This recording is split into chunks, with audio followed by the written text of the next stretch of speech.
And Jen, we have a full show, even though City are in the middle of their longest break this season. No game from October 4th, which was a loss to Vancouver, until this coming Saturday, October 21st, when they'll finish out the regular season against Seattle. Why don't you tell the folks a little bit about what we have coming up in our 2 hours today? Yeah, so as always, we'll talk to Dale Schilly, who'll get a preview for Seattle, and then we'll have some time to hear. Did spend some time at practice this week hearing from Coach Carnell about his thoughts on the Vancouver game, which we would like to maybe throw away in the dustbin as we kind of talked about, but also prepping for Seattle and making sure that their home game is everything they wanted for the last regular season home game. And we'll talk to George Gansner about whatever necessary laws of the game we should be either thinking about from other soccer going on around the area, as well as what we might be looking at for Seattle. In the second hour, we'll be looking to talk about the pep rally that City is hosting, which I'm sure will be a fantastic time, along with hearing from the St. Louis City Punks.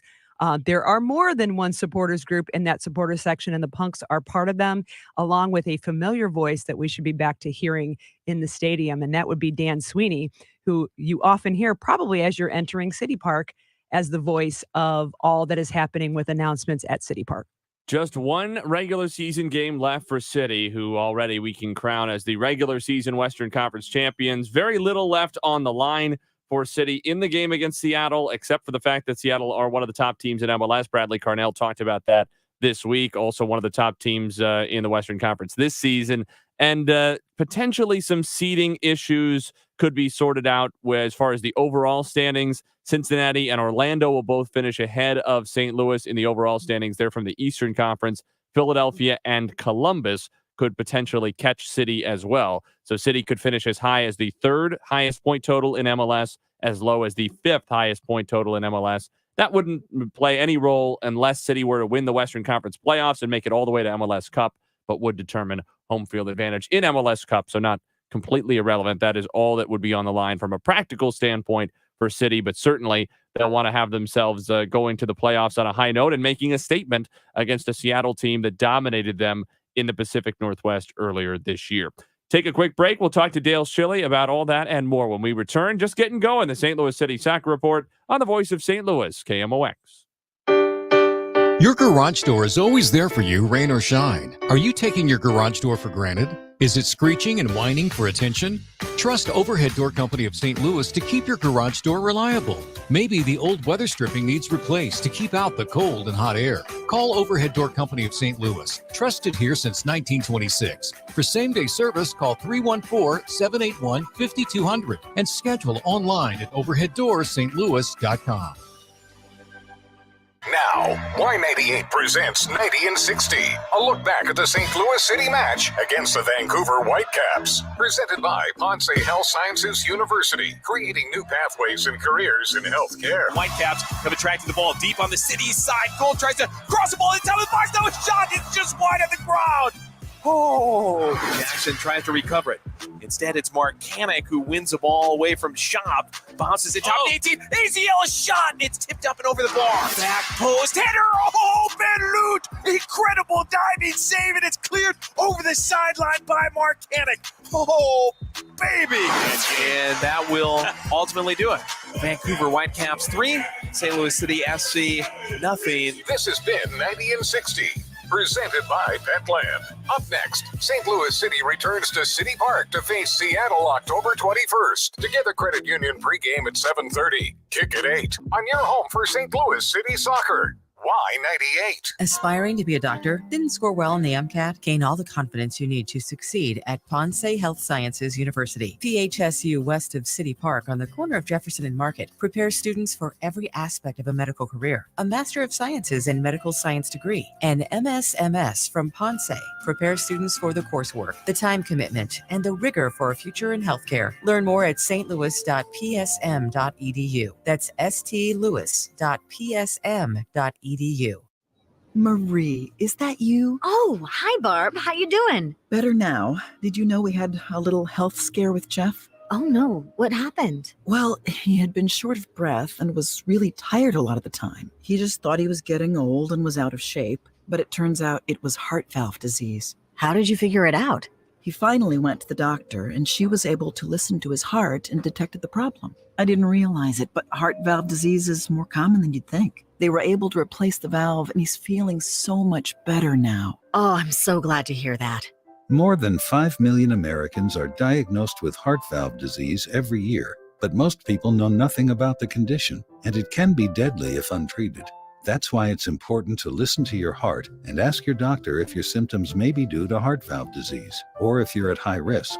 A message brought to you by Heart Valve Voice US. For more information about the symptoms and treatments for valve disease, go to heartvalvevoice-us.org. The Y98 St. Louis City Soccer Report continues on America's Sports Voice, KMOX. St. Louis City Soccer Report continues. Nate Gatter and Jen Cease with you from our downtown studios. Dale Schilly is with us. And Dale, you know, I was listening to some of the comments that Bradley Carnell gave this week, talking to the media at practice. And the first question he got was something about how this was a free week. And obviously the meaning of that is no game this week. Bradley Carnell was quick to say no such thing as free weeks, even if there are 17 games or 17 days, I should say, separating City's penultimate and final game of the regular season. From a coaching standpoint, if you put yourself kind of in your coaching mindset, what can Bradley Carnell do to try to keep that level of intensity up? On the one hand, wanting to take the opportunity to rest some legs. On the other hand, needing that intensity, that sharpness to be there, not only against Seattle, but going into the playoffs. Well, Nate, I think the first thing is the Vancouver game, I think, and I hope, was enough to have everybody realize and stand up and pay attention that you're not going to walk onto the field and get results.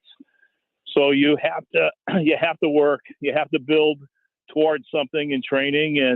And, you know, for Bradley, it's about getting back into the routine, preparing for something on the weekend. They did a little scrimmage over the weekend. So they trained through the week in the routine that they would for a normal game. And now they'll do the same going forward into next weekend into Seattle. I would imagine, Dale, that you were around for that scrimmage. Any highlights? I noticed at practice this week, City 2's Carson Locker trained with the team. And was Coach Carnell talked about how they would like to reward individuals from City 2, from the academy, I believe, was also maybe going to be involved with that, into making sure that, you know, the principles that we have on the first team are all the way down through the academy and to the youngest team. And it seems like that might have gone just as he had planned. Yeah, it was really a cool week. So Carson is actually a U17 academy player. He's 16 years old. And he's actually the same birth year as homegrown products, Tyson Pierce and Caden Glover. And Carson had a good week of training with the first team, got to dress and play with the first team in part of the scrimmage on Saturday. And the opposition was comprised of City 2, UPSL, and academy players. So, you know, there was probably 8 to 10 academy boys on the field on Saturday. So it was a great experience. The kids did well for themselves. They showed well. Games were competitive. There's enough resistance, I think, for Bradley's group to feel like they had to play in order to score goals and create chances. And in parts of the game where we had different members of the team on the field, the academy actually scored a goal or two. So it was a good day. I think it was a good competition for the first team, just to keep them battling against new faces. Hey, there we go. There we go, Academy. Way to score a goal on the big guys. I did hear that Carson Locker and Edward Lubin kind of had a nice bond. And how great is that, you know, for you as the Academy director to have your younger guys not only being in the facility and doing what they do every day, but really getting on the pitch and being able to bond with a player, maybe even step up against a player. Well, one of the things that we learned, Jen, was that the academy kids are good players. But what we learned from Carson is that mentality, maturity, and your approach to the event of being invited in to train with the first team and play alongside them is just as important. So he was good in the locker room. He was confident on the field. He was willing to have conversations with players, regardless of who they were, to help him out and to bounce ideas back and forth with. So it was a two-way street. The first team guys were welcoming but Carson, I think, showed a level of maturity and willingness to be a part of the group and didn't feel like that it was something that was too big for him to handle. Dale, Bradley Carnell made an interesting comment as well on that point about some of the younger players, both the academy players and then ultimately the City 2 guys, getting that their role in training is going to be really important going down the stretch here, especially with City having these longer breaks in some cases between playoff games, the game's not so thick and fast, that their role in training is going to be really critical. He mentioned the German national team at the 2014 World Cup, which they won, that they brought their U20 team with them and essentially used them as a scout team, if you will. They trained against them. They had the other team stand in as the upcoming opposition and use that as an opportunity to sort of leverage, if you will, the hunger and the intensity of those younger players to keep the edge up for the senior team. And it sounds like Bradley Carnell wants to do a lot of the same as this season stretches into November, hopefully December. Well, it's a great idea because you can't, I mean, the guys have been training against each other since mid-January. So they see the same faces in training. It's very difficult to maintain that edge or reignite as you're trying to get a foothold into the playoffs. So bringing in younger players to help keep that edge, they want to prove something. They want to show that they belong. And so, the scrimmages that were there on Saturday were competitive. They were not. It was not the academy kids laying down and just allowing the first teamers to go around them like cones. There were hard tackles. There was a couple of knocks where guys went down on both sides. It was a competitive game, and I'm sure that's what Bradley was looking for. Did you get a professional referee crew in there, Dale, for that? We did bring did you have referees in there? Yeah, I mean, we had to. Otherwise, it turns into recess. That's right. That's right. Then you got to take the ball away, and then they can't play soccer anymore. Exactly. That's exactly right. But no, we brought referees in, and luckily, we have high quality referees in the community. They stepped up and did the game for us.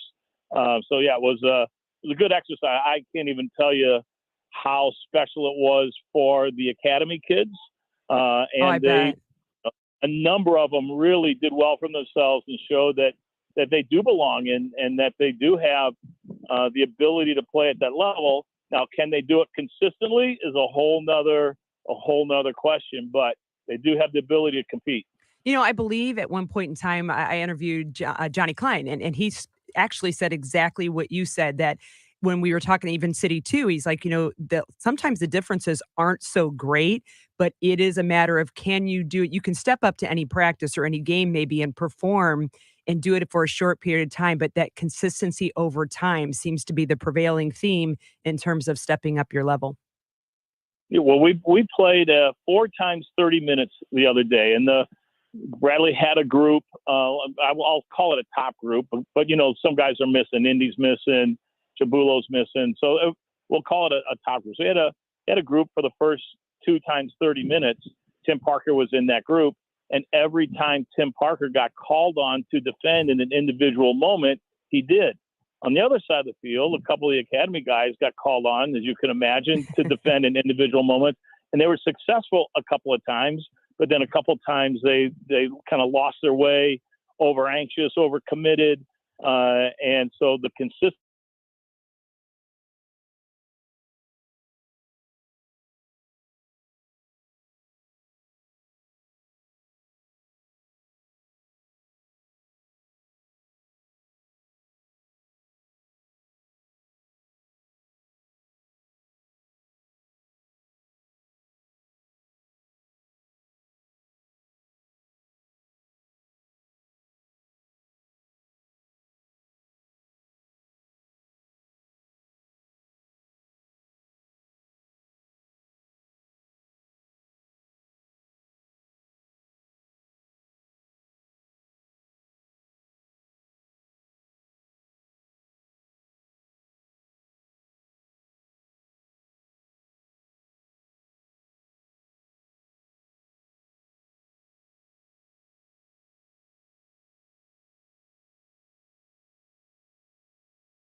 Witness the best Beatles show in the world. This Saturday night, the Family Arena. Reserve seats on sale now at Ticketmaster. His legendary soulful voice is unmistakable. Rock and Roll Hall of Fame inductee Al Green returns to the concert stage. A night of iconic hits from the 13-time Grammy Award winner Al Green with special guest Betty LaVette. Saturday, November 25th at the Family Arena. Tickets on sale now at the Carroll House Furniture box office located at the Family Arena and Ticketmaster. Can it be true? 1 out of 7 teens in the United States is experiencing hearing loss. Let's check in with Dr. Colleen Bosler from the Audiology Center. Yes, this is in fact true. So it is a quiet pandemic, and we want to be here to help you protect your hearing. It's important to preserve the hearing that you do have, and we can guide you through this process. We at the Audiology Center offer hearing protection for hunters or musicians, even concert goers. So if you're just looking for general education on those popular earbuds, we're here for you as well. We would love to have you come in so we can take an impression of your ear and get a customized hearing protection piece for you so that you can preserve that hearing and continue hearing your loved ones throughout your life. Thanks, Doctor. Dr. Colleen Bosler at the Audiology Center with 3 St. Louis area locations, Creve Coeur, St. Peters, and Florissant. 636-441-7470. KMOX Weekend at your service. Sponsored by Air Comfort Service Heating, Cooling, and Installation. The Y98 St. Louis City Soccer Report continues on America's Sports Voice, KMOX. Nate Gatter, Jen Cease, back with you for more St. Louis City Soccer Report with you until 2 o'clock this afternoon from downtown St. Louis. City humbled somewhat, Jen, a week and a half ago. I know you talked about it a bit last week, but 3 second-half goals conceded away against Vancouver. A performance, Bradley Carnell, I was a little surprised this week hearing his comments to the media, how critical he was of their performance, their effort level. Not that I didn't think they played poorly. I think I was expecting he would say, you know what, we're just going to kind of put that one in the trash and move on. It was, a few days after another emotional win over Kansas City. We had just clinched the top spot. I'm going to kind of just throw the tape out from that one and we'll hit the reset button. He took almost the exact opposite approach, and that it seemed to have really bothered him that in his mind, the standard slipped in that game. Yeah, I think it bothered them all, actually. If you think of the post-game press conference that happened afterwards, which was really late because it was a Vancouver game, all of them said the same thing, that we were not the better team on the day. We did not show up with as much hunger as they did. They were playing like they needed points. We did not play like we needed points. I think his intention was to give everybody the rest that they needed, but then to come back really hungry. And watching practice this week, they did exactly that. So we turn our attention then to Seattle on Saturday. In your mind, with what you've seen at training, and again, trying to up that intensity, we've talked about this a number of times, or at least I've talked about it a number of times. I think if there's one constant through this whole season, even with the injuries, even with the ebbs and flows of form that everybody deals with, it's been when City have needed a response after a poor game or a poor run of games, and they've had a big game at home. That seems to, especially a big night game at City Park, seems to have often been the cure. That's what gets them back to their top level, their top intensity, especially if Bradley Carnell is hypothesizing that that the standards slipping are less about we weren't capable of winning the Vancouver game or we didn't have our tactics right, and more about our mental and physical preparation was not where it needed to be. We didn't come in with the sharpness that we should normally have. That to me seems like the kind of issue that when it's popped up for them this year has been consistently solved by big atmosphere, anticipated game at City Park. Yeah, I think they have to treat this game like you absolutely need the 3 points. And what we've heard, we've had Charles Boehm on the show, and he's talked, and other writers have talked about historically, you can be a top seed, but if you come into the playoffs limping, so to speak, that it's not the place to be. That even if you're a lower seed, if you come in with momentum, that momentum can carry you a very far way. Coach Carnell in the comments said, and however you might think of your English Premier League. He said that Seattle is the Man United of the MLS with sustained success over many years. Have the best defensive record in the league, and they finish off games. And we've seen them earlier in the season, and I know Seattle has had its ebbs and flows like every other MLS team, but rest assured that they will come in very strong. They will come in very, very looking forward to taking on the challenge of City Park. But I think you're right that City Park and the fans and the momentum and knowing that this is also historical, right? So we've had a historical season. This is your historical last game of the regular season. That might just be enough, plus the time off and the competitive nature of this team. You're fighting for time. You're fighting for spots. You're fighting for starting. Everybody wants to do that. I think that might be exactly what they need to do to take this, finish on momentum, and then bring that into the postseason. We have a little bit of room in this show. I feel like we haven't had much the last few weeks to take your calls or your comments. You can join the show at 314-436-7900. Any discussion from things you were worried about after watching that Vancouver game, things you want to see against Seattle, things you're most excited about for the playoffs, most worried about for the playoffs. All of that is here. You can also, we've got the cameras on today, so the stream is live if you're away from your radio. We know you can always stream on the free Odyssey app, and you can get anything that you miss on the Archive St. Louis City Soccer Report podcast on that free Odyssey app. We're also streaming on Facebook and on Twitter, and you can get your comments in. Also on YouTube, you can get your comments on YouTube and Facebook, and we will see them right here. And Kyle Sixta, who you can also lay your eyes on for the first time after you've heard so much about Kyle. him. Hey, Kyle, indeed. We'll be monitoring that Twitter. Because I'm glad you didn't come in up. your jammies today, Kyle. Yeah, Kyle had no warning he was going to be on camera, but here he is. Kyle, are you enjoying your on-camera debut? I am. I'm loving it. You're lucky you caught me on a good day. I feel like I have an all right outfit on. Yes, if in very doubt, stylish. this is what I learned in college, fellas. You wear a baseball cap is what you do. That's what I do.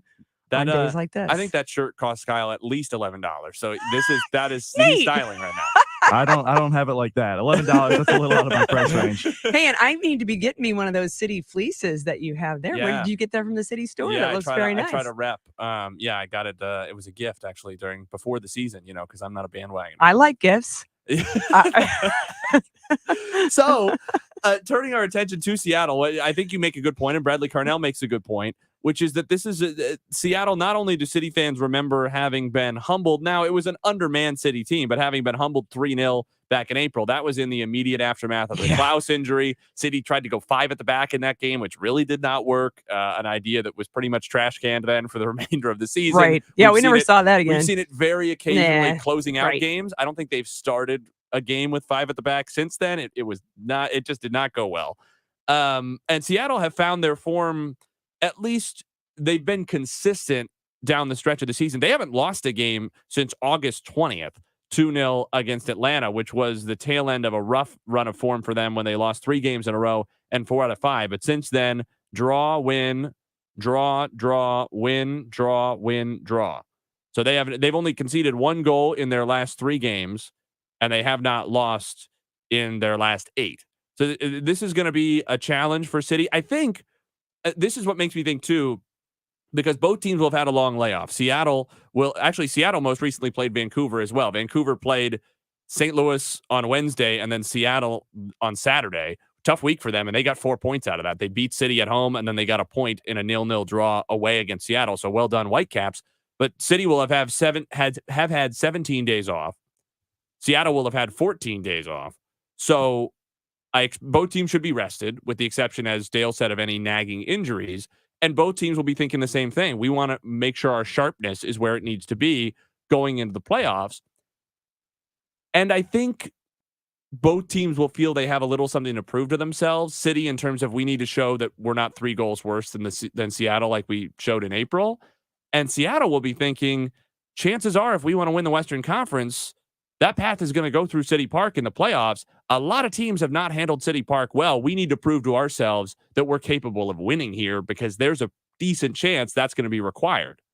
Yeah. And again, I know we beat the horse, but it's momentum, right? So we don't think the last thing City would want to do is end your season, even if you don't, quote, need the points, and end that without having a win at City Park. We had our first game at City Park with a win after we were surprised on the road. It started that 5-game winning streak where we actually all then thought, "Oh my God, we're good." And I actually talked with him a little bit this week about how you actually manage, that momentum. How do you do that when all the teams, most of them, I think there were a couple of teams that had to get a game in, but most of the teams are on the similar kind of break. How can we manage that? And he had a response. With momentum. Sure. Yeah, you got his break. How do you manage momentum and taking a break? Training intensity, yeah. So we got back and went straight at it, and again, once we saw what we put out for the players, good sessions, intensive sessions, competitive sessions, and then it's almost the players drive themselves to a new level or to maintain our standards. So that's good, right? So there's nothing to reward ourselves with at the end of the week because there's no game on the weekend. But again, we told them to treat this just as any other week and make sure we prepare in the right way, play the game on Saturday in a real professional way, and then we'll get our reflection 2 days off and we'll go the 4-day lead in up to Seattle. So business as usual. Business as usual. So I think that, his typical thing is to, in the team's way, is that particular day was a little actually bit of a lighter day in their training session, but that they were build up to Saturday and to treat that with intensity and take it out on all the academy kids, but to go ahead and treat that with the intensity it needed to be and create not only that against in that game, but what he's talking about is creating the intensity competition for spots, for time. Everybody on the starting 11 and or the bench, everybody wants their fair share of time on that field, and they have to, as he puts it, make a case for it. And what surprised me, I mean, Bradley Cornell is generally a pretty easygoing guy. Obviously he takes his job really seriously. You should see him at soccer tennis. He's pretty intense. Yeah, but I mean, he's not a harsh person, right? No. Especially when dealing with the media, he's not a yeller or a screamer. He's not somebody who's using aggressive language. That's not his approach. This week, and he didn't do that this week, and you were there, so that's why I'm asking. I got the vibe listening to that audio and the entire 10 minutes that you did. He sounded more frustrated under sort of reading between the lines, more frustrated with their performance against Vancouver than I can remember him being maybe all year. I mean, that was when he's emphasizing intensity like that and speaking with a little bit of curt matter-of-factness. It made me feel like this maybe hasn't been the most fun time for the players, right? That I think he has been, that felt a little more demanding and he was not shy about it. He's saying that was not good enough. And if I've got to come after you guys harder, then that's what I'm going to do, right? I'm here. My job is to put you guys in position to win. And if that means we got to be a little rough on you in practice and we got to really force you to put in the work rate and put in that intensity, that's what we're going to do. Did you get the impression that he was at least annoyed, if not frustrated at how that Vancouver game went? Yeah, honestly, on Thursday, which is when we had that, was a little bit less so, but it hit me more strongly when it came to right after when we were all on the Zoom on the post-game press conference for sure. So, he said they had an edge. They were playing like we were the big brother. And that's what I told our team that we needed to do. And we basically didn't do it that way.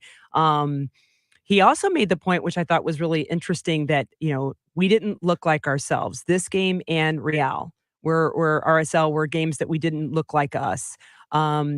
Playing Seattle, he mentioned a little bit also in Vancouver being on, that was turf, right? Mm-hmm. That would probably be the only slight concession I ever heard him say was mentioning turf and that it is harder to play on for sure. Everybody knows that it's rough on you. But that again, didn't want to make that as an excuse because everybody played on that surface. So everybody was under the same conditions. He also didn't believe, somebody had asked him about the comparison to other games like LAFC and then the earlier game that we did have with Seattle. And he actually went out saying he was proud of those games. He was fine with those games other than the result. He was happy with those games the way they were, that this game, this particular game, I think like unlike any other one would be probably one where I would see if you had to put a game in a disappointment category, Bradley would chuck that game there. Yeah, I think that's probably right. His tone and to be clear, it's not a criticism of him. I think if you're a fan, you want him. It's his job as the head coach to be frustrated when it's time. And they all were that way. They were all that way. And he said, it's a painful experience. It should hurt. That it should hurt so that the next time around you come up with the desire you need and you find your passion in the downtime. And it felt like they certainly had found that again. And I'm sure again, knowing the boys and knowing the way that they like to come out at City Park, that I can't speak to what the result's going to be. I know what I'd like it to be. But I think that the effort and the feel that we've always expected from City players will definitely be there. Take a quick break. When we return, George Ganser, Laws of the Game coming up. This is the St. Louis City Soccer Report on KMOX. Susan, I'm sorry I'm late. Traffic is terrible. It sure is. But on top of that, gas prices have been skyrocketing. I can't believe how expensive gas has gotten recently. Prices at the pump are up, but I never pay full price for gas anymore. I just use the free Upside app that pays you cash back for every gallon of gas you buy. Wait a minute. Are you saying you actually get paid cash when you buy gas with the Upside app? Yes, I get real cash back every time I buy gas. And does that actually add up to anything? I've made around $200. Wow, that's serious extra cash. I'm downloading the free Upside app now. Download the free Upside app to earn real cash back every time you buy gas. Use promo code BOOST for an extra 25 cents per gallon cash back on your first fill-up. You can cash out anytime right to your bank account, to PayPal, or an e-gift card for Amazon and other brands. Just download the free Upside app and use promo code BOOST for a 25 cents per gallon bonus on your first tank. That's code BOOST for 25 cents per gallon cash back on your first fill-up. You know the Midwest Money slogan, isn't cash in the bank better than scrap in the drawer? This is Johnny Rabbit to tell you that's for sure. That's Midwest Money, the oldest coin shop in St. Louis. Buying, selling, and trading since 1971. Silver and gold, coins, sterling silver, antique firearms, military relics, uniforms, flags, medals, daggers, and more. Not sure what you have? Bring it to Midwest Money at 5900 Hampton in South St. Louis to find out. Plus, Midwest Money is home of the largest model train layout in St. Louis. And the first Sunday of every month, bring your family to see this great model railroad exhibit, and it's free. My advice to you is to bring your collectibles to someone you can trust. Midwest Money at the corner of Hampton and Holly Hills. So come on in. They'd like to meet you at Midwest Money. You'll be happy you did. The choice of a lawyer is an important decision and should not be based solely on advertisements. The verdict is in. STL Today is named under law 2023's best St. Louis law firm. Thank you, St. Louis, and we vow to continue our mission to not only deliver exceptional results, but to change the way companies do business and make St. Louis a safer place, one case at a time. When you're injured, you need the best. Call Onder Law at 314 or 618-9000000. For all station contest rules, go to KMOX.com/rules. Hey guys, Dave from the Dave Glover Show, 1 p.m. to 5 p.m. on KMOX. This promo is going to sound like everyone else's promo, but everyone else's promo is a lie. They're just copying off of us. We are the original show about nothing. We're the original show about everything. We're just a bunch of smart people acting stupid and stupid people acting smart. And when you put it all together, it's a pretty good mix. We are 23 years in, and we are STLAF. That's the DGS, 1 to 5 p.m. KMOX. Broadcasting from the Underlaw Injury Lawyers, GetJim.com studios. KMOX. The Y98 St. Louis City Soccer Report continues on America's Sports Voice, KMOX. St. Louis City Soccer Report continues, closing out our first hour here on KMOX with... Now, Laws of the Game. We got to cut that out. George Ganser is joining us, former MLS and FIFA assistant referee. George, there's obviously nothing new to talk about from a city refereeing standpoint, nothing too interesting going on in MLS either. So I want to ask you a couple of things looking ahead to the playoffs. First of all, how does the assignment process work? I assume that there's some sort of, it's based in some way off the evaluations that happen during the regular season. So is the league going through and essentially assigning the top graded officials to get the playoff games and sort of redoing that with each round? Yeah, that's right, Nate. So actually they do perform during the season. They get graded, and the top group of referees get selected for the playoffs. Just like any tournament or any big tournament, as a youth referee or youth player, you get selected to go into the playoffs. And they get a bonus for that, and they are focused specifically on what that looks like for them. So it's always fun. I personally got to be a part of, I'm pretty sure every year I was in the league, I had a playoff game. So it's a pretty big competition, and you got to focus through that. Basically, George was a big deal. That's what I'm taking out of that. Yeah. So obviously, during the regular season, you work with the same crew, right? You most of the time it'd be the two. No. No. That changes almost every week. Okay, so they don't have to worry even about mixing it up then when they get to the playoffs. They can just take the top people. You're not getting evaluated as a crew. It's all individual. That is correct. A little bit like St. Louis City, right? Next man up and player rotation.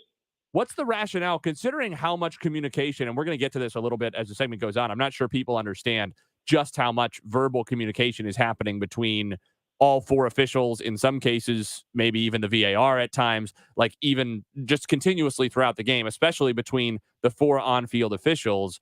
Considering how much officiating is a collaborative process when it's done in real time like that, why do you think there would be it seems to me there would be an advantage to having the same four people who work together week to week to week.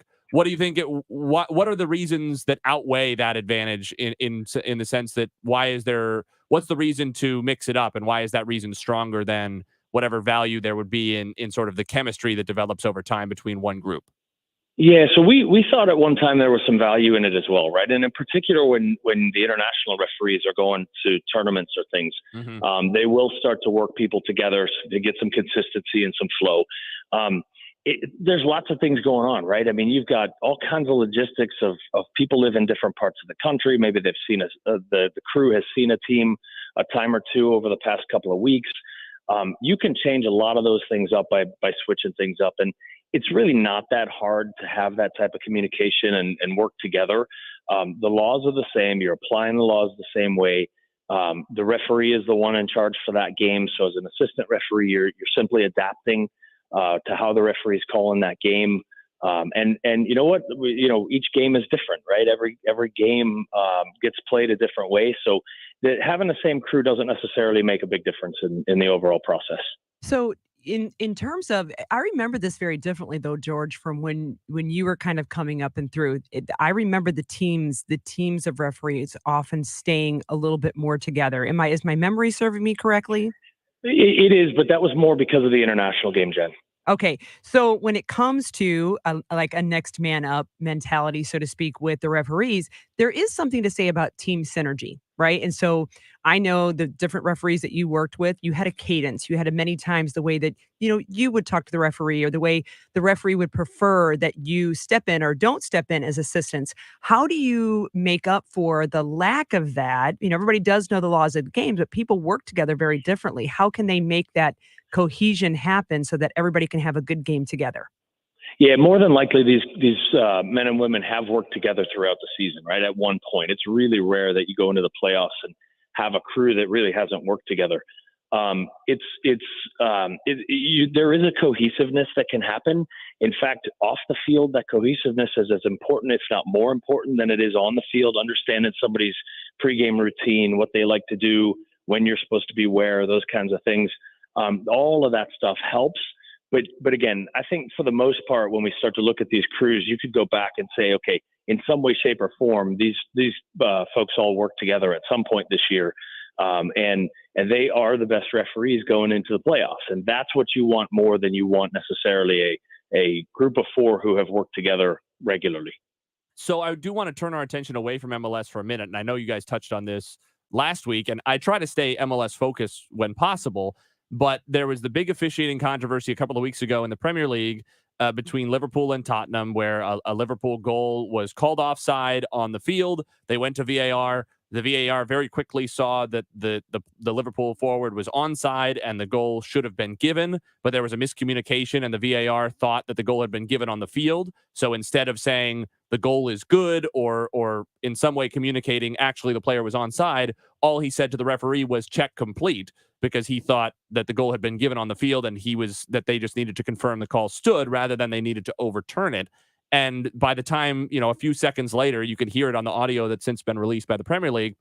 By the time they realize, maybe 15 to 30 seconds later, the mistake that was made, the ball's already been put back in play. And by rule, they can't stop and go back and make a change. So I want to ask you a few things about this. Number one, did that give you cold sweats when you were listening to that audio? Well, what gave me cold sweats was that they were going so fast, right? That happens quickly. They want to get it done quickly because they don't want to delay the game, but that's a critical decision. And they got everything right except the communication. And so I was asked at one point over the last couple of weeks, will they make changes because of this? And it may have been on this show last week, but my thought around that is no, all the processes exist. They simply miscommunicated. So I know that simply miscommunicated cost Liverpool a goal, but at the end of the day, the process is correct, and they did everything on the procedure on the field and off the field correct, except get it right. So it's an unfortunate accident, if you will. And yeah, it costs points. We get that. And I'm sure that there will be some suspensions or challenges within that group over in the UK to get that right, some more focus. But they literally, Nate, did everything correct and got it wrong. Yeah, that's the painful part. And Jurgen Klopp, to his credit, I think acknowledged that immediately when the audio was released. You listen to the audio and you can tell there's no malintent. They did their jobs, and probably nobody feels worse about what ultimately happened than they do, of course. And you could hear it in their voices as soon as they realized what had gone wrong. So at that point, there's very little left to do within the laws.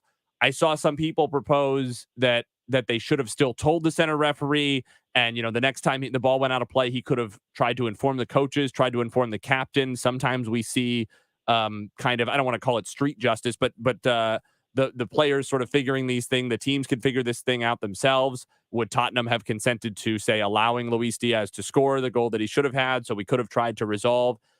Obviously, Tottenham are not required to do that, and the referees would not have enforced it. Do you think they should have still informed the center referee those 15 or 30 seconds later to at least let him have the opportunity to decide how he wanted to proceed? So you're starting to get into integrity of the game, right? And so that's a really, really difficult question. I can see some positives around it, and I can see a whole lot of negatives around it. That's an impact on the integrity of the game. So for me, the answer, and I'm much more of a traditionalist, but for me, the answer is no. They should not have gone back and done that. They're all going to know as soon as they get to halftime or as soon as they get to the end of the match. Right. And it just kind of is what it is at that point. And I hate to say it that way, but that's the reality of the situation. Right. Mistakes do happen. So just with the minute we have left, the last question is sort of the fallout from that. We've seen some people propose also that the audio be available in real time, that the communication between the officials and potentially between the VAR as well, all those audio channels be available to the public in real time, which I think has been experimented with. I know Australia did it for at least one game at one point. What are your thoughts on pros and cons of that? Yeah, they did it at the Women's World Cup just over the summer here in Australia, New Zealand. And I don't know the results of the pilot, but it seemed to me that it worked out pretty well. I personally haven't been much of an advocate for it, but I wasn't an advocate for VAR either. So, I was going to call you out if you didn't admit that. Because there is a thing when you open up the communication, right? It can lead others into maybe not understanding what they're hearing, but at the same time, sometimes more communication does make it a little bit more transparent. And you got like 10 seconds to answer that. All right. Yeah, that transparency I'm all for, but trust me, there's a lot of things that go on that don't need to be heard by the general public. And I think if you can release the video or the audio after the fact, you're going to get the same result. Yeah, no, it's a fair point. And there is sort of a balancing there between those factors. And certainly the main benefit of that transparency, we saw there was nothing nefarious going on in that Liverpool-Tottenham incident, just human error, and those things happen. George, we appreciate you as always. Talk again soon. Yeah, appreciate the time. Looking forward to Saturday. George Ganser with us for Laws of the Game. We'll take a break. News coming up. And when we return on the second hour, we'll have talk about the City Pep Rally, supporters groups, and more after this on KMOX. Hi, I'm Danica Patrick and proud aunt. Watching my nieces grow, play, and learn is amazing. But not every child gets to be carefree. 1 in 6 kids in the U.S. are hungry. 1 in 6. That little girl sitting alone at the playground, she can't play like the other kids. She doesn't have the energy because she's hungry. School lunch will be her only meal today. It breaks my heart that this is the reality in our country, but it's something that Feeding America is working to change. Each year, the Feeding America network of food banks rescues billions of pounds of good food that would have gone to waste. This food is then provided to families and children in need. Being a kid should be about using your imagination, learning, and having fun. These children shouldn't have to miss out on simply being a kid because they're hungry. To find out how you can help end childhood hunger in your community, visit feedingamerica.org. Brought to you by Feeding America and the Ad Council. Ruben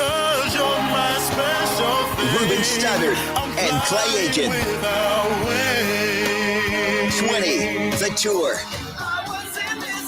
Reunited 2 decades after their storied run on American Idol. Ruben and Clay. Friday, October 27th at the Family Arena.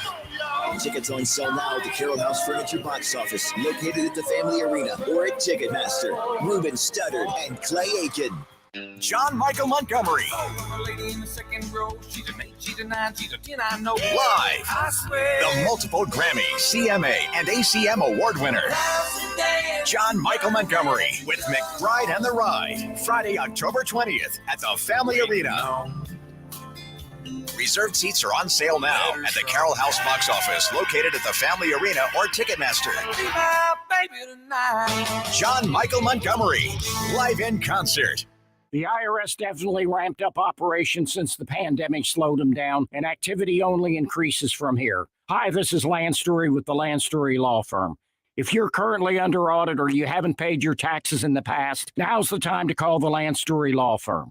The IRS has a published Taxpayer Bill of Rights, which says you have the right to retain legal representation. Because IRS problems are legal problems, and the Lance Story Law Firm focuses specifically on addressing IRS issues for our clients. It's all we do. We get out in front of the IRS, devise the best resolution plan, and work to make sure you're able to take advantage of every program you're qualified to receive. So before you send money to some out-of-town, high-pressure company, call the Lance Story Law Firm. We're local, located right here in St. Louis, or visit Lance, DRURYlaw.com to schedule your free consultation with your local tax resolution law firm, the Lance Story Law Firm, 314-238-7360. The choice of a lawyer is an important decision and should not be based solely upon advertisements. KMOX, KECK HD2, K254CR, St. Louis.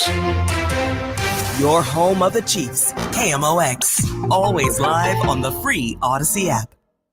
Is CBS News on the Hour, presented by Indeed.com. I'm Peter King. Israeli military officials say its troops have recovered bodies from inside Gaza.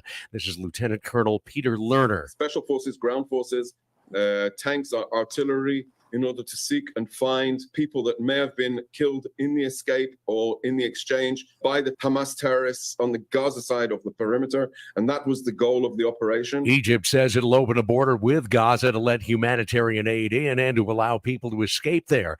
American Haneen Okala is trying to get out and rejoin her husband in New Jersey. My kids are feeling so scared. I had to calm them down and get them distracted all the time. I don't know what's going to happen, but what I know is that I need to be in a safe place, me, my kids. I need to go meet my husband again. The U.S. has sent a second carrier group to the eastern Mediterranean. Here's CBS's Linda Kenyon. National Security Advisor Jake Sullivan tells CBS's Face the Nation the move is meant to deter surrounding nations from widening the conflict. There is a risk of an escalation of this conflict, the opening of a second front in the north, and of course of Iran's involvement. That is a risk, and that's a risk that we have been mindful of since the start. Iran-backed Hezbollah militants in Lebanon have already been firing at Israel, and Israel has been firing back, even as Israel continues to prepare to begin its ground invasion against Hamas in Gaza.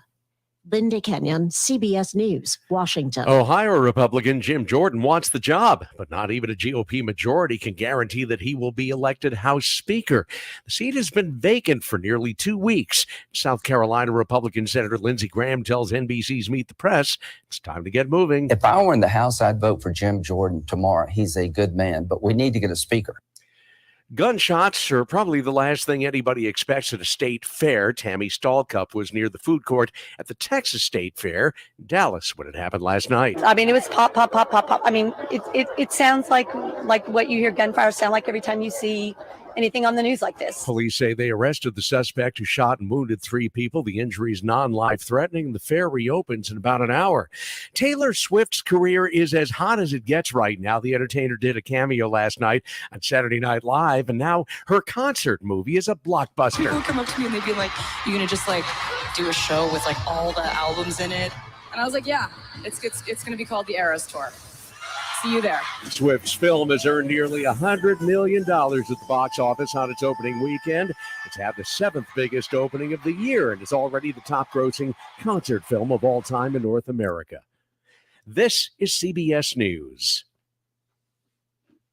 You need to hire? Indeed is with you every step of the way, helping you attract, interview, and hire candidates all from one place. Visit Indeed.com/credit.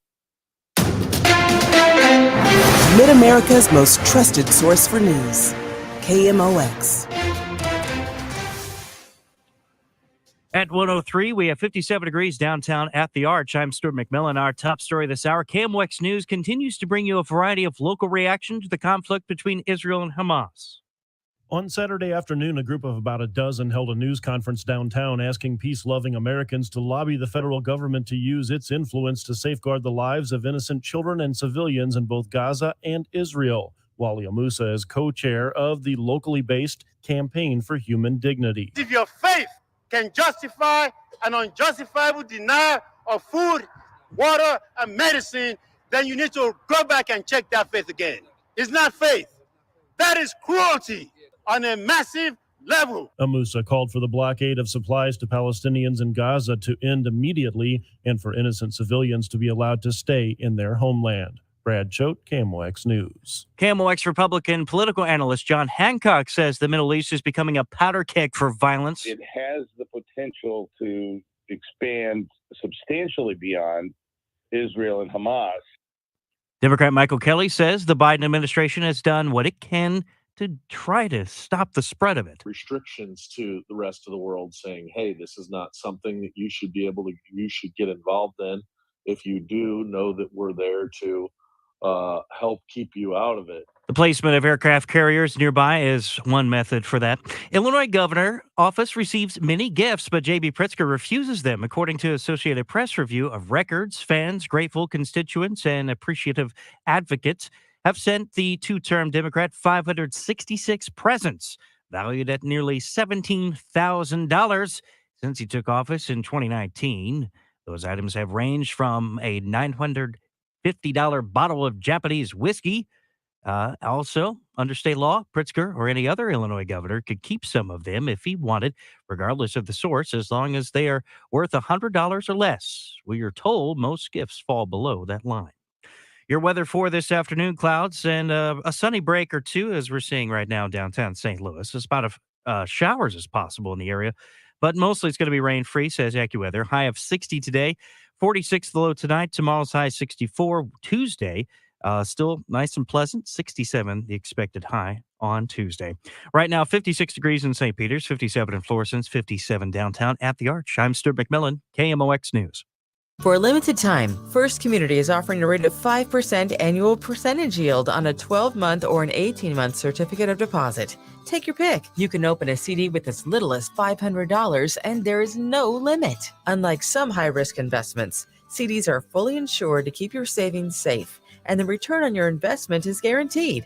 Requires a $500 minimum deposit to open. Call 1-800-767-8880 for terms and conditions. Federally insured up to $250,000 by NCUA. Y98 presents the St. Louis City Soccer Report on America's Sports Voice, KMOX. Second hour underway, the St. Louis City Soccer Report. Nate Gatter, Jen Cease with you. Our final regular season St. Louis City Soccer Report. When we're back with you from noon to 2 next Sunday, it will be after City's final regular season game against Seattle at City Park on Saturday night. And City will be gearing up for the playoffs. But first, to talk about the festivities surrounding the final regular season game, Matt Seebeck is with us from City. Matt, thanks so much for being with us. Sounds like it's going to be quite the extravaganza, this two-day City block party coming up Friday and Saturday. It's going to be amazing. It's Fan Appreciation Weekend at City Park. We've had a few weeks off and just can't wait to get back out at it. It's going to feel like a weekend festival. So, Matt, you've done a lot of things as experienced officer. Would you take us back to like the very beginning when you guys rolled things out to this? Any learnings, anything that are going to come into making this even better than what we had for the first home game? I think, think back 3 years ago, we've had, a lot of time to build up to this moment. And I keep using the word festival. I think that was really at the core of our strategy is we wanted it to be, a little bit of, good food, good music, good vibes, positive energy. And that's really where that rally cry of All for City came from. I think the fact that the team has been obviously so competitive and winning on the field has been a bit of a lightning in a bottle where you throw all this together and it's just a good time celebrating the team right now. So a festival-like atmosphere is what we've aimed for a while, and that'll certainly come, full stop this weekend. Yeah, sure. I guess a festival, even more literally, coming up Friday and Saturday. It's going to be a 2-day city block party at Lou Fusz Plaza. And, Matt, I was looking through, Ava Max is headlining, looking through some of the other you guys acts. Seriously got Ava Max? My 7-year-old's going to die. It's and honestly, I think that's a big part of it is this weekend is very family friendly. So we know tickets can be a little hard to come by these days. So Friday night, it's a free concert with Ava Max there. Even the pregame festivities Saturday before our match against Seattle, it's free in the plaza there. You can come down, enjoy good music. And then actually we're going to then turn the page on Sunday. Then Sunday is the third day, is a playoff launch party on Lou Fusz Plaza as well. Very family friendly and free to get to as well. That's cool. That's what I was going to get to. I was like, I was thinking when I'm listing all these things off, people are probably listening and they're saying, City's been so popular and how expensive tickets are. This price must be through the roof. It's absolutely free. And I think people can appreciate, obviously there's nothing you can do about what the price of tickets become on the secondary market when they're out of the club's hands. But it seems to me that especially as the season has gone on and the interest has been so high and the ticket prices have stayed relatively high, that the club have made significant efforts to at least find other ways, whether that was through City 2 or hosting the Bronze Boot SLU SIUE games or through these block parties to get people either into the stadium more affordably or around the stadium and part of the atmosphere for free. Yeah, absolutely. For the ones that, are inside the stadium, we can't really control the supply, demand, and tickets. A lot of that has to do, with the experience and then the winning. And so we just want to make sure that, that inside the stadium, it keeps on getting better and better and better. And then, on the more of the fan acquisition side, like we want to open our arms and, embrace people and make sure that, we are doing things, whether it's watch parties around in neighborhoods or parties on our plaza that are free to get to. If you've heard about City or you just want to kind of get a taste of it, that we're providing opportunities to do so. So we look at it in both ways. Any advice, Matt, I know I want to be involved in all the events and people want to bring their families down. Is it get there early? Is it park in a particular spot? Any advice on how you can get the most out of this very busy weekend that we're going to have for St. Louis City's final game of the regular season? We always point people to our app, again, free to join. But the app will give you all the details you need to know about really this 3-day festival, but it also will tell you, where to park around downtown St. Louis. That downtown west area is new for a lot of people, even if you're, into St. Louis sports. So, it'll tell you, where to park, where to eat, how to get there, those sorts of kind of key things that'll, especially if you're new, that will get you down there in a safe and fast way. Well, Matt, we appreciate you. I think obviously the first storyline that anybody talks about when we're talking about City this year is how great things have gone on the field. But close second, third, and fourth are all the other ways that this club has captured the attention of the community, has engaged people, and has provided really special experiences. So a big congratulations to you and your team for everything that you've done off the field to augment what the players, coaches, and front office personnel have done on the field. We appreciate it. I know we speak for the entire fan base when we say that. Best of luck with this production coming up this weekend, as well as everything you've got cooking for the playoffs. Awesome. Outstanding. And thanks again, for all the support and the promotion you guys have done for us as well. So really appreciate it. It's going to be a fun one. Yeah, we're looking forward to it. Matt Seebeck, Chief Experience Officer of St. Louis City, joining us here on St. Louis City Soccer Report. Don't go anywhere. We got a lot more City talk, including some stuff going on off the field that augments what's happening on the field and those stadium experiences, starting with the supporters groups. We'll be talking to Danielle Hibbert one of the founders of St. Louis City Punks. Coming up in our next segment, we'll also talk to Dan Sweeney, who is the public address voice of City Park, later on in this hour. All that and more to come. It's the St. Louis City Soccer Report on the Voice of St. Louis, KMOX. For everything online, it's Odyssey.com. Download the Odyssey app and listen to The Dave Glover Show and all the news, talk, sports, and podcasts that move you. Odyssey, that's AUDACY. Join us at Odyssey as we all do our one thing, together millions of things for our planet. Now that it's autumn, check window and door seals for proper insulation and replace your furnace air filter. When we each share our one thing, it becomes a million things for our planet. What's your one thing? A major earthquake is more likely since we live near the New Madrid Fault. Because you don't feel it doesn't mean your home isn't damaged. Foundations, windows, and more in your home may be affected. Relying on a federal program for assistance shouldn't be your only plan. Standard homeowners' renters policies don't include earthquake coverage. That's extra and is more affordable than you think. Are you covered? Talk to your insurance agent about earthquake insurance and the benefits. Learn more at centralusquake.org. That's centralusquake.org. You know the Midwest Money slogan, isn't cash in the bank better than scrap in the drawer? This is Johnny Rabbit. Midwest Money, the oldest coin shop in St. Louis. Buying, selling, and trading since 1971. Silver and gold, coins, sterling silver, flags, medals, daggers, and more. Not sure what you have? Bring your collectibles to someone you can trust. Midwest Money, at the corner of Hampton and Holly Hills. You'll be happy you did. Hey everyone, gather round. It's time for corny jokes about passing the torch. The team at Kirian's Welding was fused together solid. Thanks for all the late nights and early shifts. But double retirements mean the crew must bond with some certified new hires. You've both gone the extra millimeter. Indeed can help them hire great people fast. I need Indeed. Indeed you do. Our hiring platform instantly connects you with quality candidates, and you can schedule and conduct virtual interviews right from the Indeed dashboard. Visit Indeed.com/credit and get $75 towards your first sponsored job. Terms and conditions apply. On a scale of 1 to 10, how's the back pain now? 22. Wonky work from home desks have Dane's Acupuncture booked.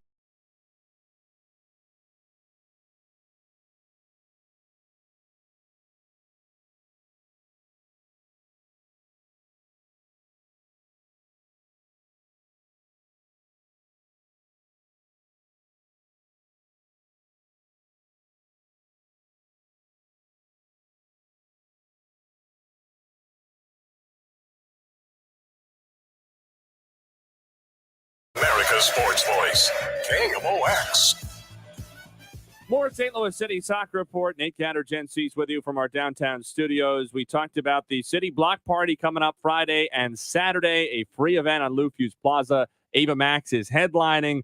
All sorts of stuff going on down there outside City Park in downtown West Friday and Saturday. Matt Seebeck, the Chief Experience Officer, was just with us. Said to download the free St. Louis City app for more information on it and to get any tips and tricks you might need as far as parking and information. And as well, they're going to Did we say Ava Max? I mean, did you say that? I want to be sure you said Ava Max. That's a big deal. Yeah, they've had some big headliners this year, and she's maybe the biggest of the bunch. And then Sunday, not included technically in the block party, is the playoff launch party that's going to be going on as well. And all of that is free. It's a great way to get involved and get down there around the park. Even if you don't have tickets or haven't been able to get to a game yet this year, it's designed to be affordable family fun, if you will. Even if sometimes this season, just because of how well City have played, has been heavier on the family and the fun and not as heavy on the affordable, this is a way to merge all three of those things.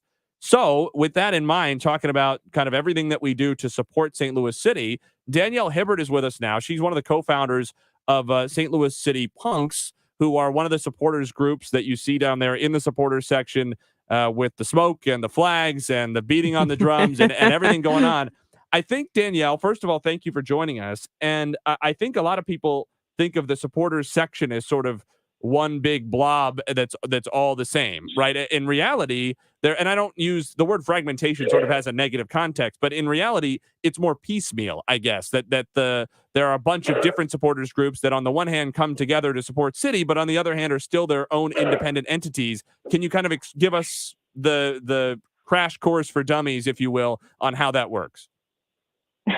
Well, so first of all, thanks for having me. Of course, I'd be happy to share a little bit about St. Louis City Punks and also just the supporter section in general. I think, everyone kind of on that north end of the stadium, where we're standing and we have the flags and smoke and drums, right? We're all there with the same purpose in mind, to support the team and to lend our voices to give them support, at every home game. There are, in fact, tons of fans in that section who are unaffiliated with supporter groups, but there's also 6 individual supporter groups that comprise sort of the leadership of the section, and maybe are the folks who do a little bit more of the work behind the things that you do see on game day. So St. Louis City Punks is one of them. We also have the Riot Girls, kind of subgenre of punk, if you will, who are, femme forward fans. And then we also have, our counterparts in the section, like St. Louis Santos and the Luligans. We also have the Thieves and No Nap City Ultras. And of course, you can't have any of that without our partners in Florida Noise, who are the heartbeat of game day and are the folks in the drum corps. So those are the 6 individual groups. And we have, a lot of unique personalities in that group. There are folks who are members or supporters in multiple groups. And we each kind of have our individual flair in the section. So there's a ton of folks down at that end who all support and make things happen.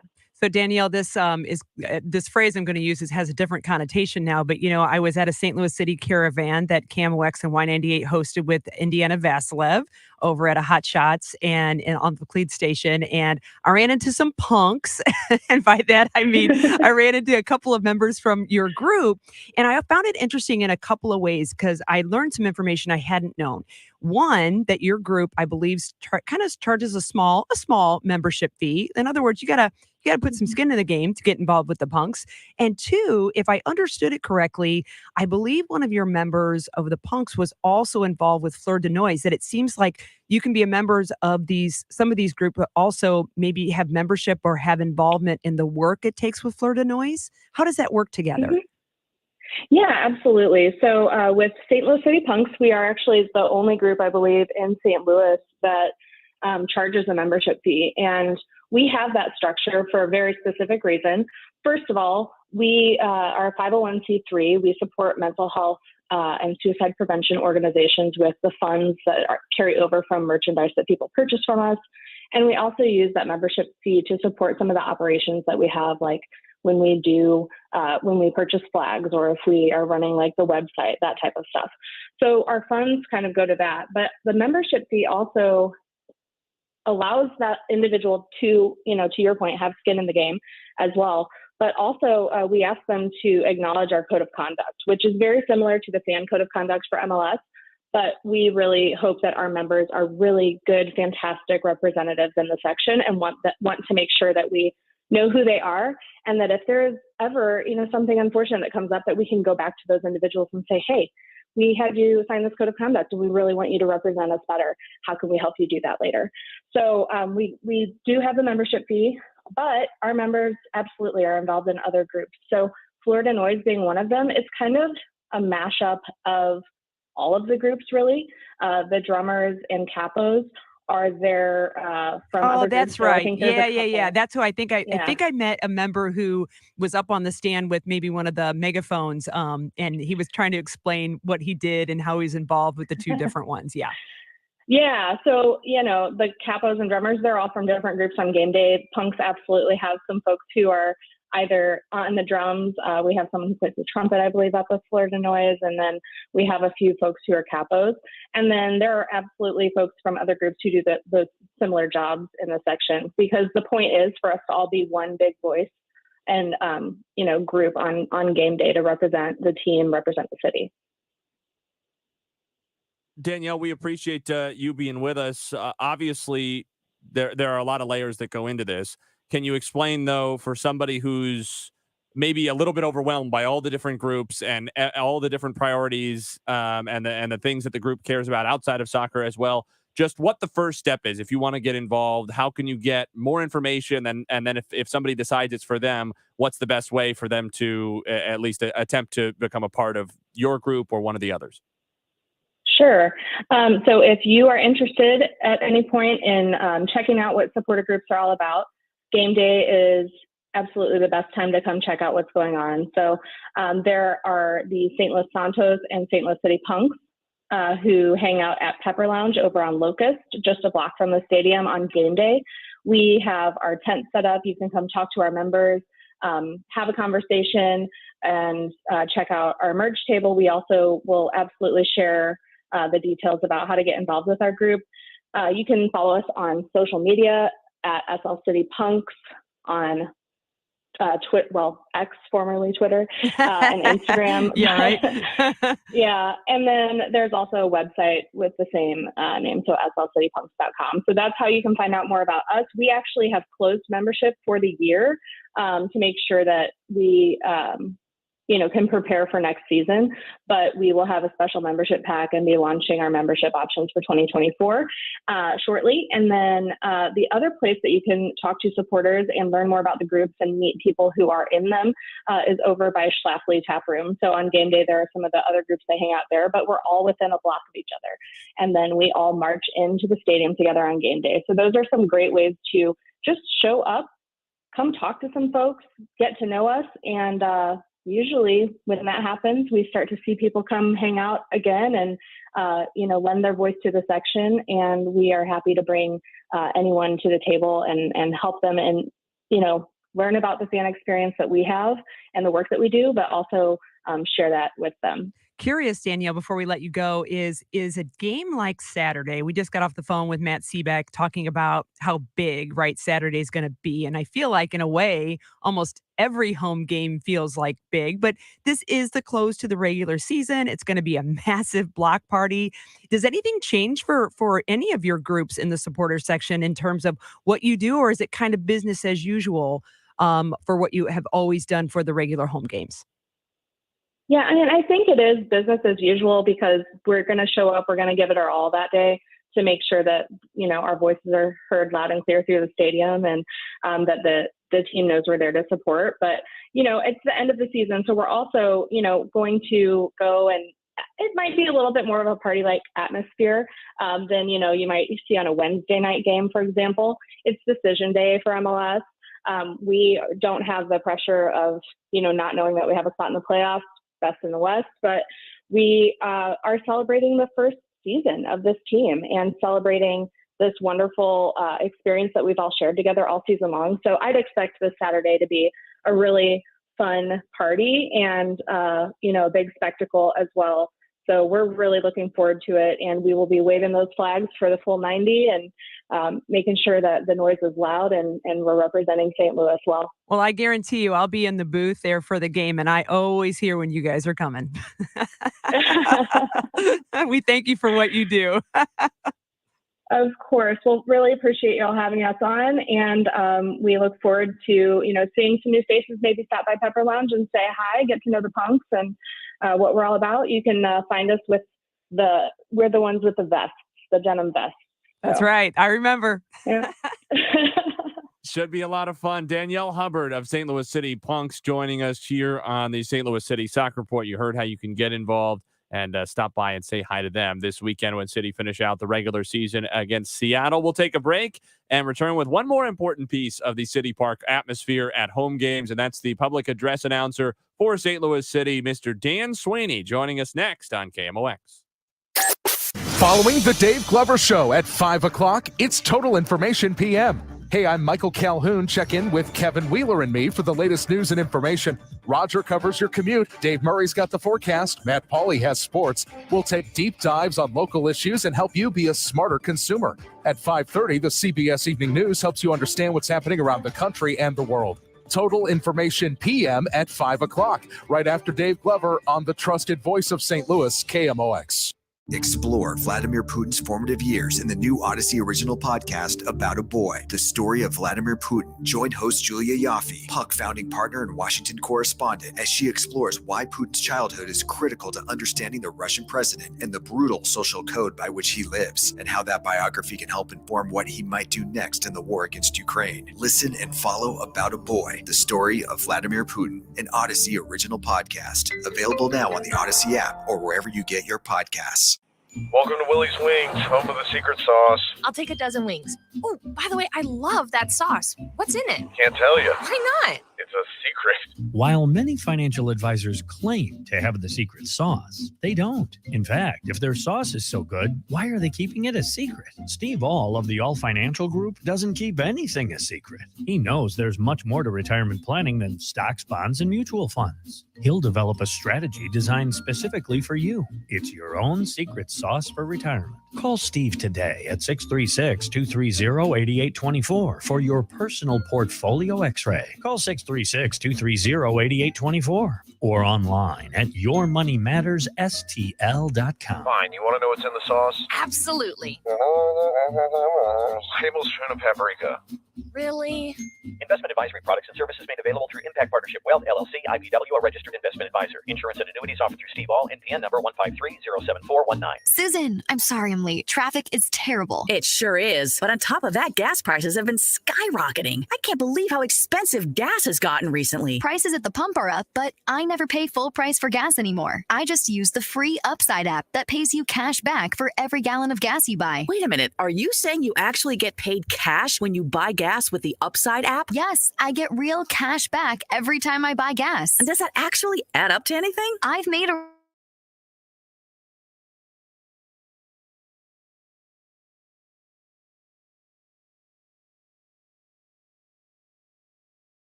And that's one of the most fun things to do in my job with Citi. So I've been very fortunate to do that many times. So thank you for giving me that opportunity again. And I hope to do it Saturday. Absolutely. Me too. Me too. And only for us though, right? Only for St. Louis City. You don't need to say anything for the opposition, right? Let's not do that. It's very monotone, That's very- but hopefully there won't be any of that. Well, like any good soccer parent, I think you find yourself on a travel trip, if I'm not mistaken, right? How's your soccer travel trip going? You have been given me a bit of a respite from the cold, windy, overcast sideline of a soccer field. I'm in Chillicothe, Illinois for an elite academy league. game. My son is a 2010 boy for the St. Charles FC, and so this is our second game of the weekend. That's going to start at 2 here. And so, yeah, a lot of travel with him, and soccer is definitely outside of City a big part of my life these days. Dan, I'm interested, especially since I think for a lot of people, probably yours is a voice with which they are well familiar, but maybe not even a face, and certainly not a personality with which they are as familiar as compared to the players, for example. But somebody who is a huge part of that experience. What was your background? I mean, outside of soccer, from a pure public address or broadcasting standpoint, what got you involved in the first place and sort of led you to this opportunity? Yeah, great question. So my education, I have a few different graduate degrees. The first was a master's degree in sport management from the University of Windsor in Ontario, Canada. And while there, I had an assistantship/internship with their sports information department and a small Canadian college right outside Detroit, or rather across the river from Detroit. We were dwarfed by that large market. And so very small athletic department, but at the same time, that afforded me the opportunity to do everything from play-by-play of all sports to public address to radio producer to event management. So I got a chance to do it all. And then while there, I pursued an internship with DC United, then a really young 6-year-old Major League Soccer.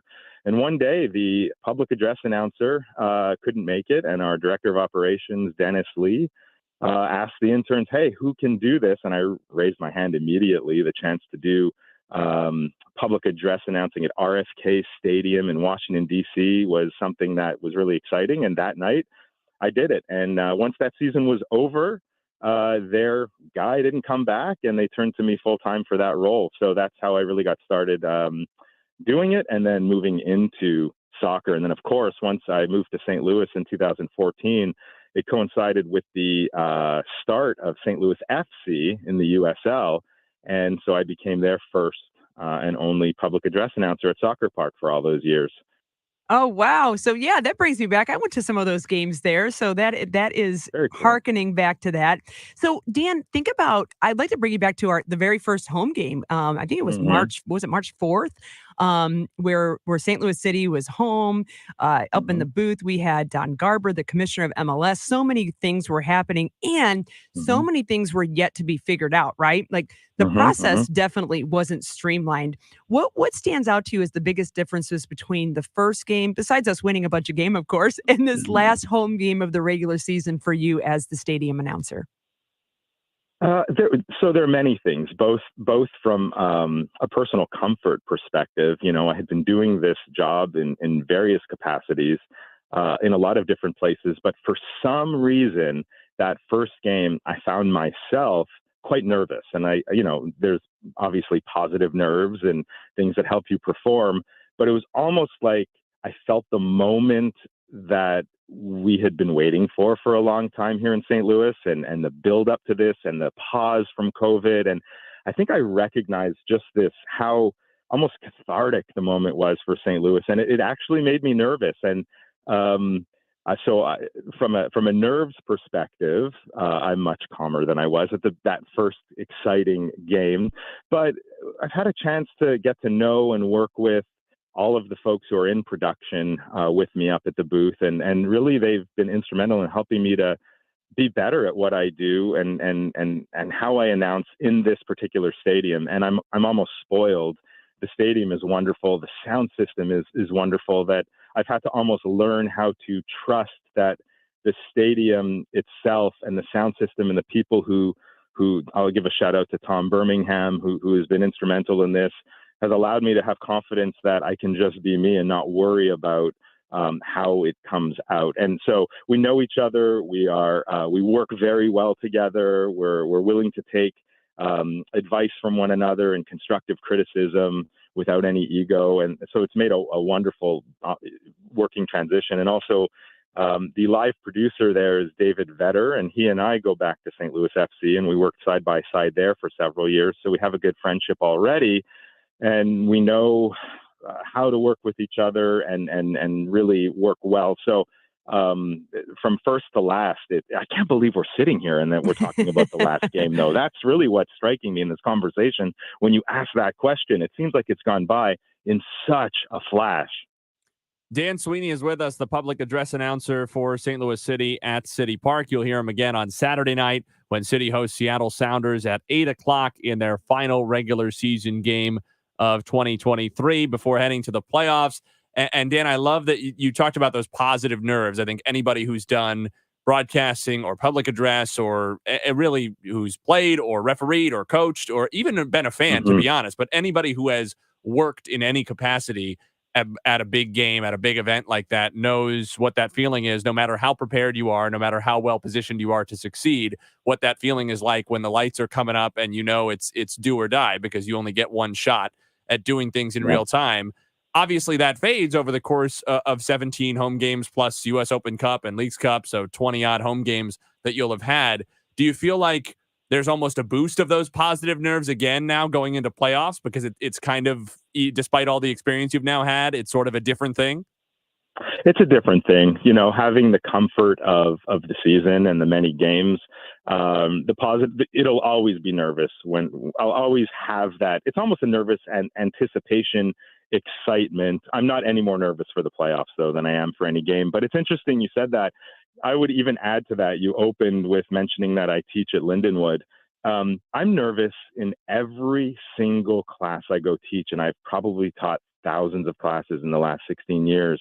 And every time I walk into the class, I feel that those nerves and have to take a breath and then go steady myself and go, okay, let's go. Because it's almost like a performance in and of itself every class. So, but as far as the playoffs are concerned, no, I'm excited. Let's go. Absolutely, it's a performance. You're actually talking to, there's a Kyle Sixta who's running the controls for us as a Lindenwood student. I'm a former Lindenwood student, so yay Lindenwood. Sorry, Nate. Go Lindenwood. Yeah. Go Lindenwood. Go Lions. Sorry, Mizzou. But yeah, I would say anytime you're stepping up, whether it's when I'm training athletes in mindset, I get like that too. You get a little bit of nerves, which means actually everything's ready for performance. A performance is a performance is a performance, whether we're here on the mics here, you're on the phone there. And I think it's really, I'm really glad that you shared that from a personal perspective, that even though to me, you sound like a consummate pro, but to know that everybody's human and you feel a little bit of that too, just means you care.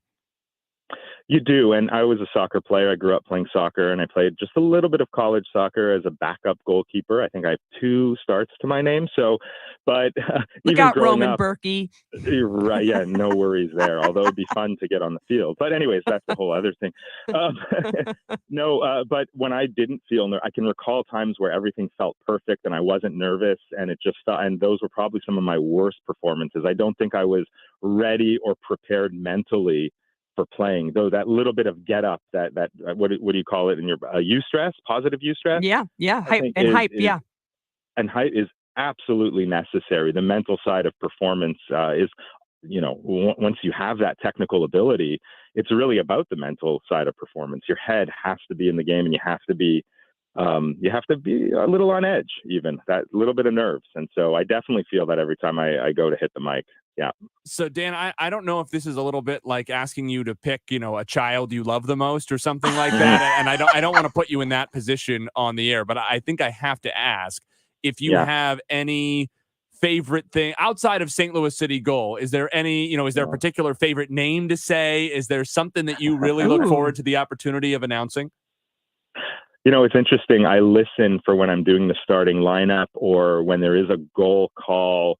I listen to the crowd a little bit and try to pick up on who they're excited for.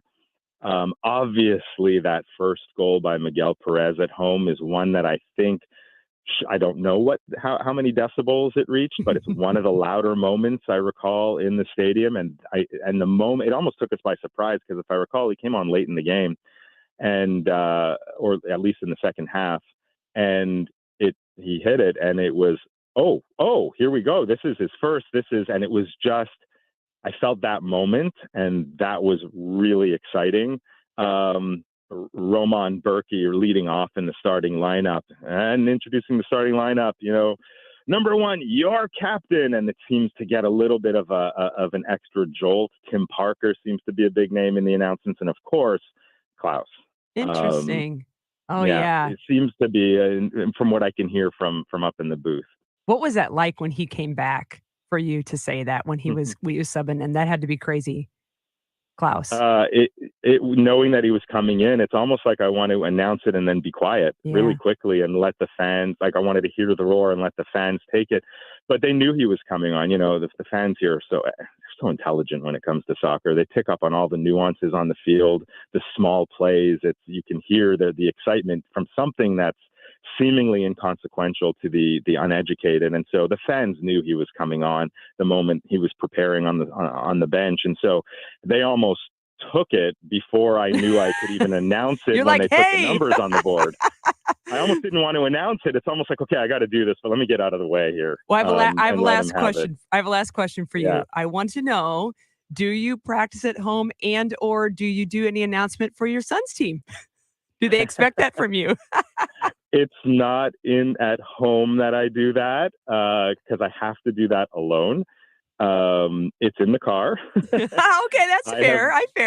While I'm driving, I have gone over the starting lineups ad nauseum to try out different, the emphasis on different syllables and players' names and so forth. And I'll record it and listen back. And, which is hard because I don't always like the sound of my own voice in certain, I think that's a common thing for a lot of people. And so I listen back. And so I definitely practice. And as far as my son's team is concerned, it's funny. I think I have two boys, 12 and 10, and I think they secretly love that I do this. I think it gives them a little bit of street credibility.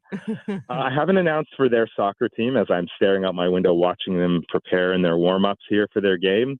But I have done it. I do it for his club because we have the USL2 team here for St. Charles FC that goes in the summer. And so I did that this past year for the USL2 team. They play in the same division as other teams that fans might know, the Des Moines Menace and so forth. So I have done it for their club. And I'm sure they haven't asked yet, but if they did, I would for them. That would be fun. Nice. That'd be pretty cool. That's pretty cool. It would. Well, Dan Sweeney, we appreciate you being with us. We're looking forward to hearing your voice on Saturday night at City Park and hopefully for many more playoff games to come as well. I agree. Thank you so much for this. It was fun, you guys. Thanks, Dan. See you Saturday. Have a great one. Dan Sweeney, the public address announcer at City Park, with us here on the St. Louis City Soccer Report. We will wrap up when we come back. If you've got any last thoughts or comments, now's your chance to get them in. 314-436-7900.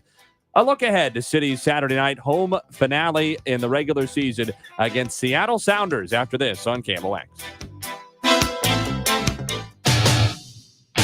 Saturday, October 21st. Come kick it with KMOX at St. Louis Union Station and celebrate the home game of St. Louis City SC.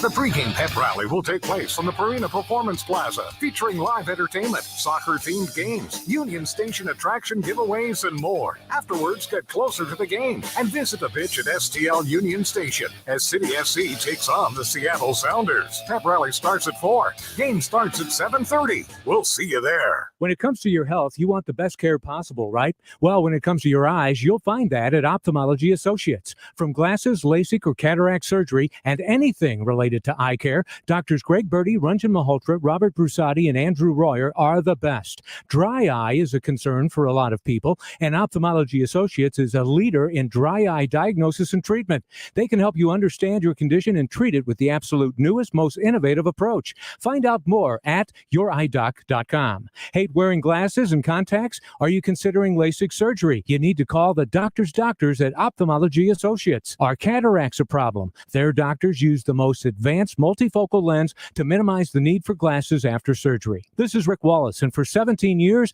they've been my eye doctors. Why don't you call them today? 314-966-5000, 314-966-5000, or online, youridoc.com. Ophthalmology Associates, a half mile west of 270 at 12990 Manchester Road. Join us at Odyssey as we all do our one thing, together millions of things for our planet. After Halloween this year, don't throw out your jack-o'-lantern. Use it to start composting instead. Pumpkins and other gourds are perfect additions to any compost pile. You can also add soil and roots from dead potted plants. And if you have a garden, be sure to add garden waste from cleaning and pruning. like stems, roots, and leaves. When we each share our one thing, it becomes 100 things, 1,000 things, 1,000,000 things for our planet. What's your one thing? Here's something you won't hear from any other jeweler. Right now, when you buy a diamond at Diamonds Direct, we'll give you a free gold setting for it. Yes, a 14-karat classic solitaire setting in white gold or yellow gold at no charge with any natural diamond purchase. So all your money can go toward a bigger diamond while you still get the classic look she wants in that engagement ring. Another example of Diamonds Direct's extraordinary value. Or if you want to take it up to the next level, Diamonds Direct also has a fantastic selection of halo, pave, vintage, 3-stone, and other popular mountings. Maybe she wants a designer ring like she's seen on social media. Diamonds Direct has those too. In fact, we are an authorized retailer for all the top designers from New York and California. Whichever setting you choose, you'll also be able to choose your finance plan. Diamonds Direct now has a wide range of finance options with attractive rates and terms up to 60 months, so you can get the ideal setting to fit your style with the ideal payment to fit your budget. At Olive and 270, official partner of the St. Louis Blues and proud to call the Gateway City home. Diamonds Direct, your love, our passion. Broadcasting from the Underline Three Lawyers, GetJim.com studios. KMOX. The Y98 St. Louis City Soccer Report continues on America's Sports Voice, KMOX. Wrapping up the St. Louis City Soccer Report, and before we get to that discussion of the game Saturday night at City Park against Seattle to finish out the regular season, we should mention this has also been an international break. They're easy to miss if you're only an MLS follower because the MLS schedule does not stop for international breaks in the way that European leagues do. So you might not notice it. You might have just thought City had an elongated break because that's how it worked out in the schedule, which is true. But they've had some players away on international duty, and Jabulo Blom with South Africa got the start just this week. So congratulations to him. And also Indiana Vassilev was called up to train with the United States Olympic team ahead of the Paris Olympics. So Indiana Vassilev in the conversation to be with the Americans for that event. And Bradley Carnell had this to say about it this week. Yeah, I mean, I think it's great recognition of good work, right? So Indy's been involved, part of our reflections, just what you were talking about. You know, he's been involved in our 8 clean sheets in some form or fashion, and he's been involved in 56 points in some form or fashion. So, you know, we've done that across the board, you know, just to see what involvement, what players have had, and he was the one player who stood out from game involvement. But so, yeah, listen, we'll always not stand in anybody's way. We encourage, because through good games and good performance, you garner a certain status within your home country. He's playing here at home. He's put himself on the display, and he's rewarding himself accordingly. So, you know, I think it gives our club great credit, the coaches, himself, Indy, you know, for the work done. And again, it's just reward for what we believe in, because we believe in a certain style, certain principles, and that can only help a certain, you know, wherever they're from, Jobs from South Africa, those type of ingredients, what we bring to the table, we feel it helps their game model as well. It's interesting comments there, and important for players too. You know, he's saying we'll never stand in a player's way, and what he means is we'll never allow what is important for the club at this particular stage of the calendar or at a different one when things come up to stop a player from being able to do what's best for them, from taking an opportunity to be part of the national team setup and potentially work their way into the national team for an Olympics. We're not going to stand in Vassilev's way, even if in a perfect world, Bradley Carnell would like to have him at training in, as he's talked about, important sessions. I think except for Rowan Berkey, I think he does not get to go. I think we keep him. If he gets called, we would keep him here. I don't think they would. I mean, in these seem circumstances. Sorry, Roman. You got to stay. Because the other thing about it is, obviously, they feel it's just the right thing to do. Yeah. The other thing about it is, if you get a reputation for not doing that, for trying to stand in players' way, that's the kind of thing that's going to make it much harder to sign a player who's a free agent or attract a player in the transfer market, especially if you're dealing with a young, ambitious player like the Nico Joaquinis, Indiana Vassilevs, Jabulo Bloms of the world. Why are those guys going to want to come somewhere if they feel it's going to hamper their ability to work their way into a national team? Right. And we have to remember, too, Bradley was there, right? He's done everything that his players have done. He has been through. So he has represented for his national team. He has played whatever, version of club ball is. And he was under coaches that allowed that kind of growth and development. I think that's also, that development thing is really big for City, that I wasn't honestly sure was always present in all MLS clubs, especially American soccer, which can be a bit individualistic, a bit wherever the money is, wherever that is, that's your front foot forward. But seeing that St. Louis City is so interested in development, whether it's one of their younger players on their first team or from their academy level teams, all the way through what's right for this particular player in this particular moment. We've got eyes on Blum, or we've got eyes on Vasilev, or anybody else that might be. That is definitely, and it's very European, as I understand it, in terms of they're very proud of that, right? That might take away from this particular MLS game, but as a club, they're very proud to have that kind of and be a part of that player's journey in that way. That's the other thing you mentioned, and I don't want to belabor this so that we can have a few minutes to talk about Seattle, but the other thing is the European culture, and we've talked about this with Nico Gioacchini, that some young guys who have spent most of their time in Europe, the culture is a bit more transparent and honest. They don't speak in euphemism so often with the media, right? We spoke about that when Nico Gioacchini was pretty frank, to the chagrin of at least some City fans, about wanting to return to Europe, having ambition to play for a Champions League club, that sort of thing. That's the kind of thing that an American player, if he was ever asked, do you have ambitions to join another team? They're going to play that close to the chest. At the very least, they're going to give some sort of non-answer. They might even lie and say, absolutely not. I want to be here my whole career, whatever. It's just because that's how American players are expected to handle things. That's what American fans expect. It's a little different in Europe. And that extends to things we won't stand in a player's way is not only national team. That's in many instances, clubs feel a certain obligation to not stand in a player's way of even a move to a bigger club. If all of a sudden some Champions League club were in for Nico Gioacchini, that City that some of that European ethos is, it's wrong for us to stop a player as long as we get an acceptable transfer bid. Sure, it's wrong for us to stop a player from making a move to a bigger club, to a place he would rather play in a way that satisfies his ambitions. And so I think you can see a little bit of that European influence making its way, even if Bradley Carnell is not European. He obviously has been through that. Yeah. And some of the foreign influence, even in general, that in those statements. Yeah, I agreed. And thank you for clearing that up, because it's not just European, but it's also, you see it on the other side of development as well, right? When a player is not getting what they need to get. Isak Jensen not getting the time he needed. And rather than sit there and let this player continue training, and he's getting excellent training, but we all know that the game is really learned on the field. The game is learned on the pitch and in game, real game time, game speed. And then for them to be looking at those opportunities to, not so much as to offload a player, but to get them somewhere where they can show up, where they can prove up, where they can get those minutes. That is also important to Coach Carnell and his staff, to make sure that players are actually playing. So turning our attention with these last few minutes to the Saturday night clash to finish the regular season between St. Louis City and Seattle Sounders at City Park. Obviously a very different look for City when they played away against Seattle back in April. That was the second to last game Klaus played before his injury. Samuel Adeniran came on as a substitute. That would have been one of his first games or his final games before they sent him out. That was probably his final appearance before they sent him on that loan to San Antonio, then brought him back. He's been a totally different player. Right. Miguel Perez started in that game, which shows you the midfield was in a very different place. Obviously, there were some other important faces missing. Nielsen among those you would single out. He wasn't part of the setup. And they went with that 5 at the back. So it's going to be a totally different game. And then players that hadn't really shown and proved up yet. Aziel Jackson was not in any particular kind of form at that point in time. And who else am I missing? Yeah, he wasn't even on the bench. He didn't even make the team at all. There was no Mark Kanik on the. He wasn't even with City at the time. Nukvi was over in Belgium still, I think. Right. So it just a totally different arrangement. Obviously, playing an away game in a place that's difficult to win. Now they're forcing Seattle to come to St. Louis, a place that so far has been very difficult for opposing teams to win. So, Jen, don't do it. I'm not going to make you. I'm not going to make you pick a score. I'm not going to make you do that. Thank you. But I do want one or two specific things. Sort of, Dale does his keys to the game.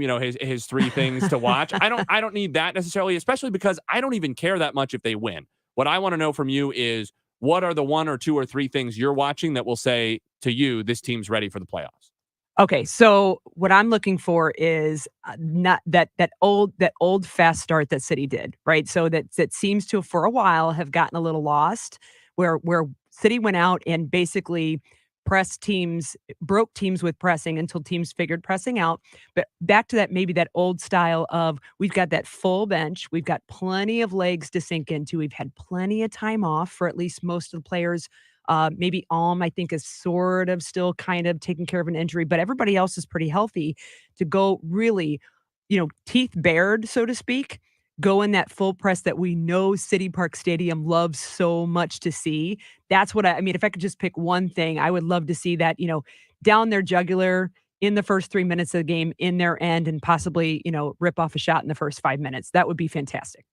Don't forget about the City Block Party coming up at Lou Fuse Plaza Friday and Saturday, turning into a playoff prep party on Sunday. So lots going on. Ava Max down there at City Park all weekend long. City and Seattle, 8 o'clock kickoff on Saturday. You can hear the pregame with Jen at 7:30 on our sister station, Y98.